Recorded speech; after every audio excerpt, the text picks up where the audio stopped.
Live from Arkansas's breaking news leader, Fox 16 News at 9 starts now.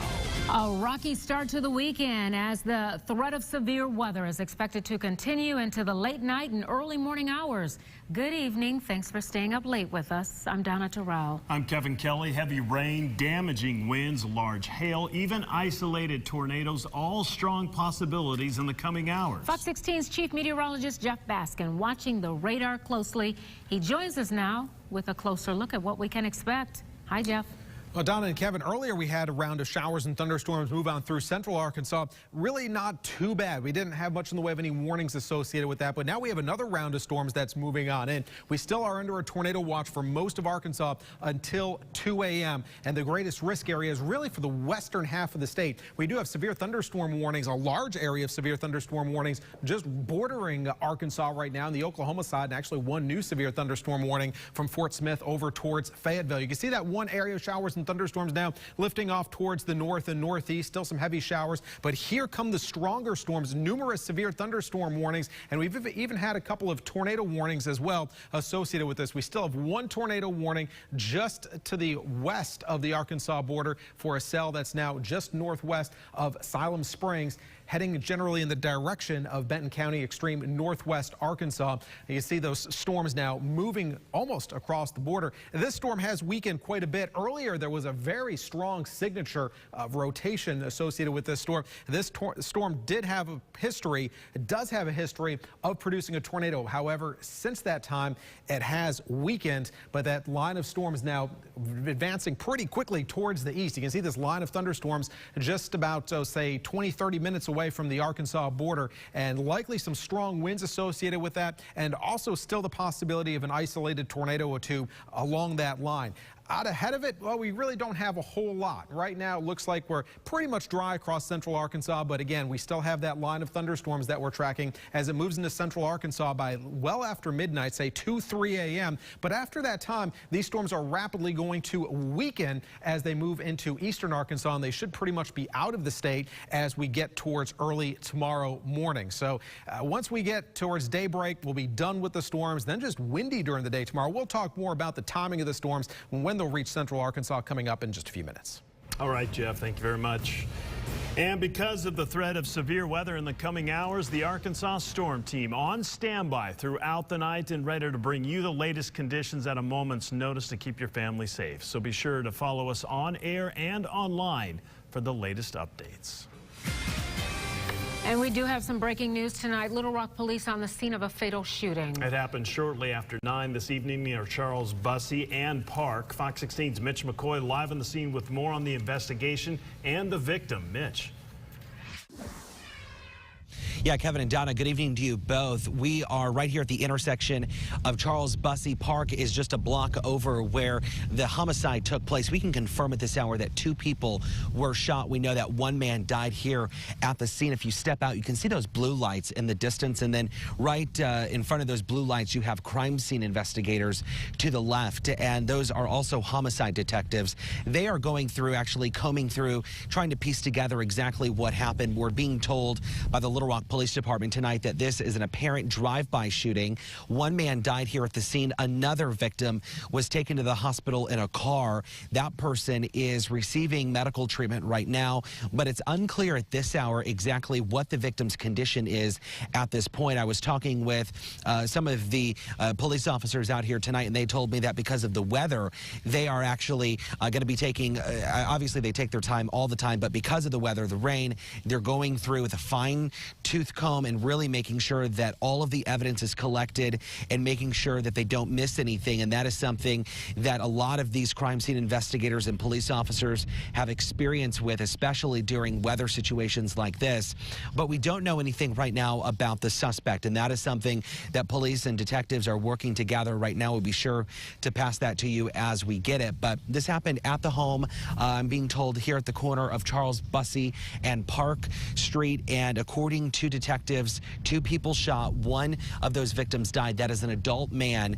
And then the other victim, that identity has not been released. We don't know if it's a man or a female or their age. We know it's not a child. And that person is getting medical treatment right now by doctors, but that person's condition is unknown at this hour. So a lot of details still being worked through here tonight, and I'm being told this could be a very, this crime scene could take a little while here because of the weather. Again, they don't want to miss anything, and with more rain on the way, that could be difficult, but they're doing everything they can at this point to make sure everything is collected. We are live in Little Rock tonight. Mitch McCoy, Fox 16 News. All right, Mitch, thank you. Little Rock police also on the scene of a fatal pedestrian accident near 32nd and University. Fox 16's Tyler Thomason joins us live from the scene with information on what happened there. Tyler.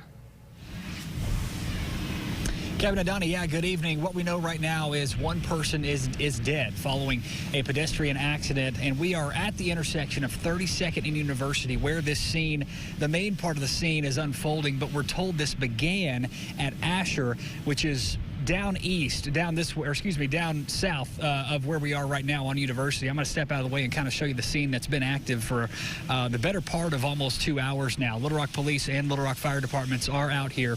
I'm told by sources that the victim is possibly a woman who was dragged the entire way from Asher down to this intersection of 32nd and University, and that the victim in this case has died. I've been trying to get some information on whether the person who was driving the car is in custody or being questioned, and right now Little Rock Police have not been able to confirm any of that. So we do not know if anyone is in custody or being questioned regarding this, but what I'm told, again, possibly a woman was hit near Asher and University and then dragged by that car to this intersection near 32nd and University, and behind this Shell gas station is where the scene apparently came to an end. So we do know that crime scene investigators have been out here, a lot of crime scene tape, and I believe the coroner is on scene right now. There is a body still at the scene, and we're trying to make sure that we keep that part of the scene away from the camera. But again, a lot of officials on the scene right now still investigating this, but we do know one person is dead following a pedestrian accident here near UALR in Little Rock. Live in Little Rock, Tyler Thomason, Fox 16 News. We'll send it back to you. Okay, Tyler, thank you. And these stories we broke on the Fox 16 News smartphone app. To be the first to get breaking news alerts, you can download the app in the App Store or Google Play. The Yale County Sheriff's Office says it's investigating the death of a 2-year-old boy. The child was found unresponsive in the Carter Cove community near Plainview Thursday night. Deputies say the boy was rushed to the hospital where he later died. The body has been sent to the state crime lab for an autopsy. A Pine Bluff man in jail tonight and facing several charges after police say he shot another man. Officers say the 2 men were fighting near the intersection of 15th and Blake Street when 49-year-old Johnny Allman pulled out a gun, shooting the victim in the backside. Police say several witnesses then wrestled the gun away from Allman and beat him. But at this hour, they're not facing any charges. A grand jury has indicted Dallas police officer Amber Geiger for murder. Geiger entered the apartment of her neighbor, Botham Jean, in September after finishing her shift. At some point, Geiger drew her weapon and she shot and killed Jean. Geiger told police that she mistook the apartment for her own, and she believed Jean to be an intruder. Jean's family says they believe justice will be served. I am indeed satisfied with the indictment for murder of Amber Geiger because I truly believe that she inflicted tremendous evil on my son. Everyone has been touched. So many folks has been touched by this incident. So we really are just not happy, but we take consolation. We take comfort at this time with this result.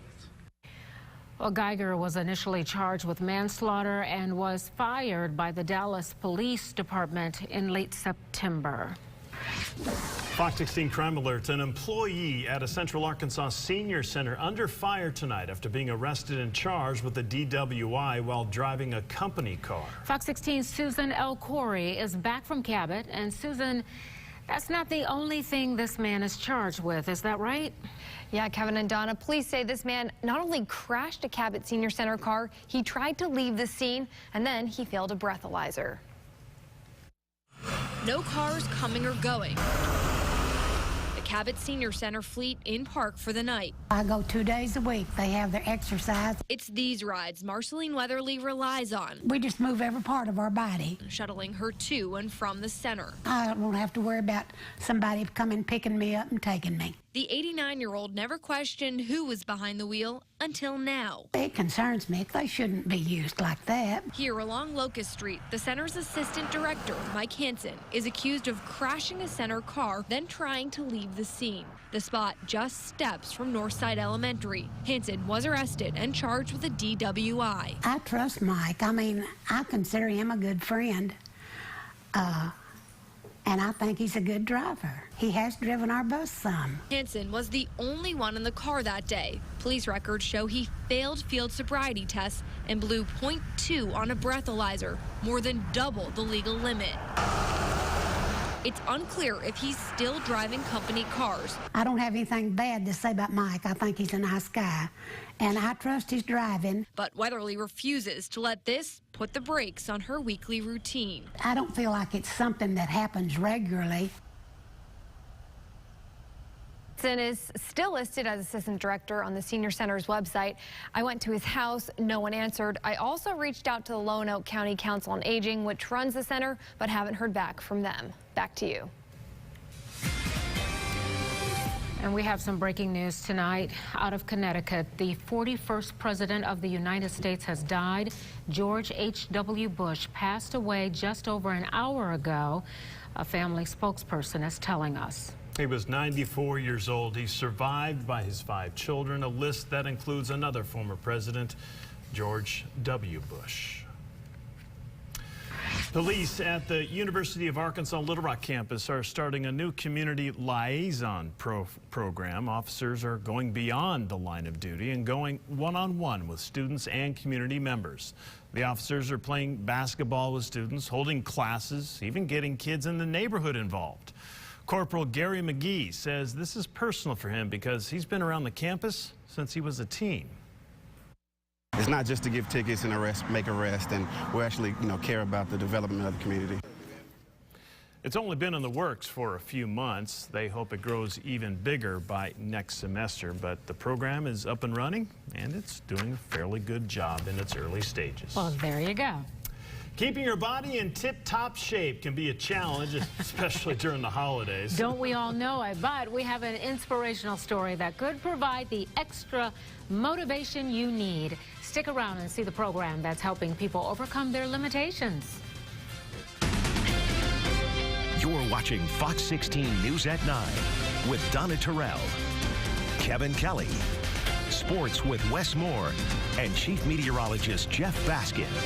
This is Fox 16 News at 9. Fox 16 News is sponsored by Nissan. Now, weather to plan your day with Fox 16 Chief Meteorologist Jeff Baskin. Severe weather threat continues for Arkansas at least through 2 a.m. We do have a tornado watch in effect for pretty much the entire state. The highest severe potential, though, is for western Arkansas as storms getting ready to move out of Oklahoma and into Arkansas. Storm threats with this next line of storms. A tornado threat will continue, but also some strong wind gusts. Those are going to be the main concerns. Not so much hail, not expecting really a hail threat anymore with any additional storms tonight. And these storms are moving pretty quickly, so not expecting any sort of widespread flood threat either. Now here's a look at the radar. We have mainly dry conditions right now across central Arkansas. Everything's quiet. However, here comes that line of storms. Numerous severe thunderstorm warnings along that line of storms as they move towards western Arkansas, already into the Fayetteville area where there is a severe thunderstorm warning in effect. Also, a severe thunderstorm warning in effect for the Fort Smith area with the thunderstorm with very strong winds about to cross over the Arkansas border, moving almost right along I-40. And also some severe warned thunderstorms now moving towards west central Arkansas, including Scott Scott, as well as Polk County and western Arkansas. The possibility of some very strong winds associated with these storms as they approach the Arkansas border, likely within about the next 20 minutes or so. And also a few scattered showers out ahead of that main line across parts of west central Arkansas from Mount Ida up towards just to the east of Waldron, heading into Yell County. We'll have to watch out for any of those cells that become a little bit better organized out ahead of that main line, because there would be more tornado potential with any cell that does develop just ahead of that area. Right now we have just a few scattered showers, some light showers across central Arkansas. The first wave of rain and thunderstorms now moving off towards the northeast. Here comes the main line of storms associated with the cold front, rapidly moving towards western Arkansas around a strong area of low pressure moving out through the plain states. These storms now moving very quickly, about 65, 70 miles per hour towards the east. That's going to put them in central Arkansas likely by about 2 a.m. or so. As we take a look at temperatures, a very warm air is surged out ahead of the front. Also some pretty decent Gulf moisture for this time of year too. If you notice, if you're outside today, you notice there's pretty humid out there, and that humidity helping to give those storms some energy. Temperatures still well up into the 60s. Here we are 11 o'clock at night, and it's still 66 in Little Rock. Winds have increased out of the south 13 miles per hour. So here's the timing of this line. Notice by 2 a.m. quickly moving off towards the east through west central Arkansas towards central Arkansas, and then east of the Little Rock area by the time we get towards about 3, 4 in the morning. And by daybreak, most of those thunderstorms moving across the Mississippi River and out of the state. The cold front lags behind a little bit. The front moves on through. Not really any cooler behind the front, but the air much drier and very windy with around that strong area of low pressure to the north. So tomorrow, mild, sunny, but also windy. Some wind gusts up to about 40 miles per hour. The cooler air doesn't really start coming on in until a Sunday evening behind a secondary cold front, and that's when you'll notice that colder air really coming back into the area. So we're kind of back to almost a winter feel as we start off next work week. So for tomorrow morning, clearing out, breezy, and turning downright windy for the afternoon. High temperatures in the upper 60s to even as warm as the mid 70s in some cases, but then those temperatures cool off pretty quickly during the evening hours back down to mid 50s, especially with that wind. So it'll definitely feel a little bit cooler by the evening. Here's that 7-day forecast. Still very mild tomorrow. Temperatures up into the 70s for highs. Still quite mild on Sunday. Not quite as warm. Temperatures in the 60s. And then here comes that colder air back down to around 40 by Monday morning, and high temperatures generally only in the upper 40s to low 50s by the time we get into the middle part of next week. Kevin and Donna.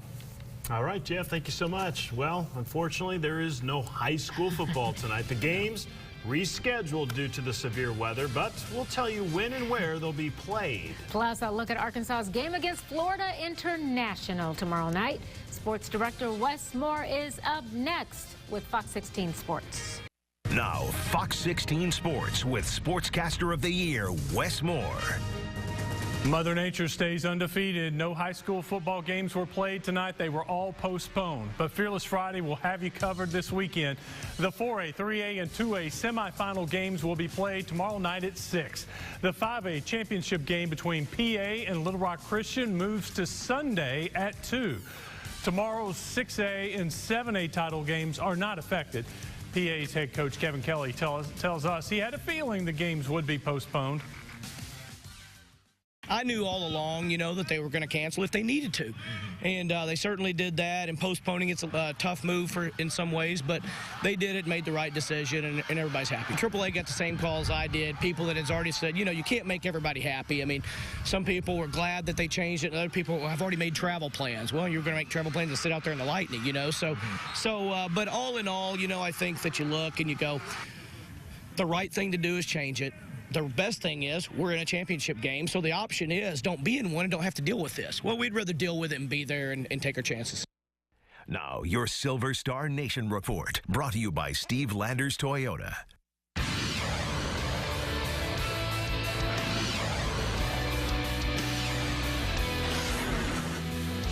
It's been a good Friday for Cowboys fans. Dallas improved to 7-5 after beating the Saints last night. Mickey Spagnola has more. Cowboys running back Ezekiel Elliott has become a big leader on the field and off the field. Look what he's done on the field during this 4-game winning streak. He's run the ball 91 times for 470 yards.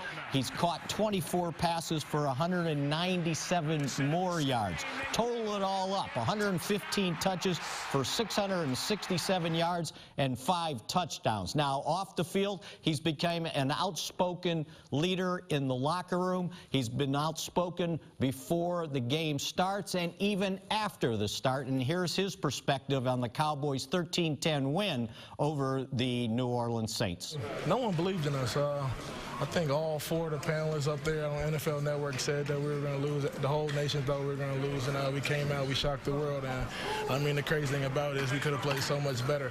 So, I mean, we just got to enjoy this victory. We got to celebrate it, but we got to get back to work because, you know, we still got a lot of football left, and we still have a lot getting better to do. And on Friday, Cowboys head coach Jason Garrett said receiver Cole Beasley did sprain his foot in the game, and they're going to keep an eye on that, and he's hopeful that Tyron Smith could get back into practice next week. For the Silver Star Nation, I'm Mickey Spagnola here at the Star. Mike Anderson and the Razorbacks return to the court tomorrow night. Arkansas hosts 7-1 Florida International. The Hogs are 4-1, but haven't played in a week. Coach Anderson says the time off allowed the team to work on a lot of individual drills. We cannot ever not shoot enough free throws or get in there and work on it. So, but I think more important, the execution part of it. You know, there are some games where we hadn't, we kind of got away from what we were doing in terms of ball movement, people movement. But each and every game, I could just see us really starting to gravitate and really pick up on the things we're trying to do. The game tips off tomorrow night at 7 on SEC+. That's a look at sports. Stick around. We'll be right back. Dozens of neighbors in Little Rock have water back on this evening after a crash wiped out a fire hydrant and part of the road. Central Arkansas Water shut down Loyola Drive near St. Michael Drive at 6 o'clock this morning. We learned a car hit the hydrant and the rush of H2O washed out part of the road. About 6 dozen customers lost water this morning just for a couple of hours during the repairs. And tonight's Living Well, a new program is helping people with spinal cord injury get access to accessible fitness equipment. Fox 16's Suzanne Bruner has more on the Fit for Life program that's helping patients overcome barriers. With determination, James Eason works towards his goals in the weight room. I really just wanted to get healthier and get more motivation. Motivation morphed into confidence, working closely with 10 Fitness personal trainer Kathy Wheeler. Lost about 30 pounds or so just working out and gained a lot more muscle and a lot more stamina just from cardio workouts. James had a spinal cord injury in 2002.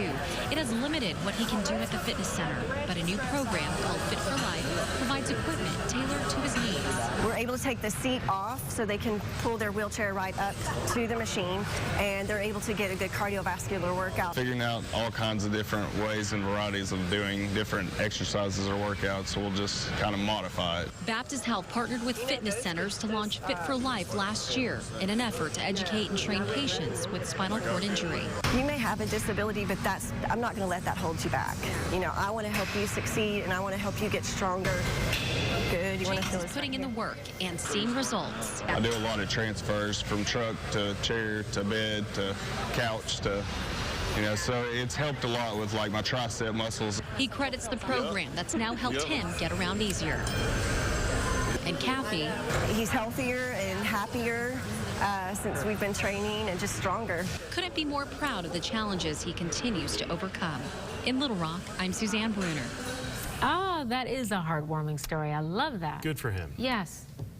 Still watching those storms moving into western Arkansas. Right now, the main threat, some strong winds, but there is still some tornado potential as the line moves into central Arkansas. Tornado watch still in effect for most of Arkansas until 2 a.m. A really good idea. If you have your weather radios, make sure to have them on tonight and set just in case. Several severe thunderstorm warnings in effect right now for parts of west central Arkansas. You see a new severe thunderstorm warning until 12:15 for Johnson, Logan, Newton, and Scott counties with some strong gusty winds. Also a tornado warning for just north of the Fort Smith area near Natural Dam. Okay. Be careful if you can. Thank you so much for staying up late and watching Fox 16 News. And as always, have a nice, safe weekend. We'll see you right back here on Monday. Bye, everybody.